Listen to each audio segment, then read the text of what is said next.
पूर्ण प्रक्रिया पार पडत आहे. साधारण किती जणांसाठी भरती होत आहे, किती दिवस प्रक्रिया चालणार आहे? महाराष्ट्र पूर्ण राज्यभरात पोलीस भरती 11 फरवरी आजपासून सुरू झाली आहे. जालन्यामध्ये 156 जागांसाठी ही भरती आम्ही घेत आहोत.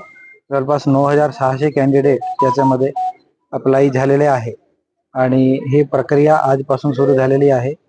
पूर्णपणे ट्रान्सपरन्सी राहिली पाहिजे त्यासाठी सगळी ठिकाणी कॅमेरा CCTV लावलेले आहे. प्रत्येक रिझल्ट आपण कॅमेराजनी पण रिव्हेरीफाय करण्याची सुविधा याच्यामध्ये दिलेली आहे.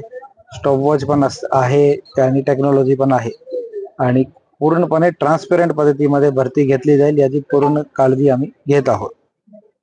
तसेच यावेळी मी आपल्या माध्यमातून कॅन्डिडेट्सला आवाहन करतो की जर कोणी काही आमिष दाखवतो, तुम्हाला नोकरी लावून देतो, काही पैशाची मागणी करतो, तर अजिबात त्याच्या बळी पडू नको.